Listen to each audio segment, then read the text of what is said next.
श्रीगणेशाय नमः। ॐ जपाकुसुमसङ्काशं काश्यपेयं महाद्युतिं तमोरिं सर्वपापघ्नं प्रणतोऽस्मि दिवाकरम्।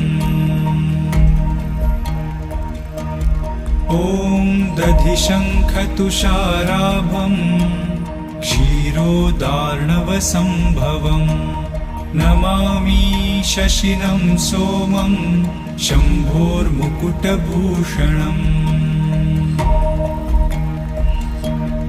ॐ धरणीगर्भसम्भूतं विद्युत्कान्तिसमप्रभं कुमारं शक्तिहस्तं च मङ्गलं प्रणमाम्यहम्।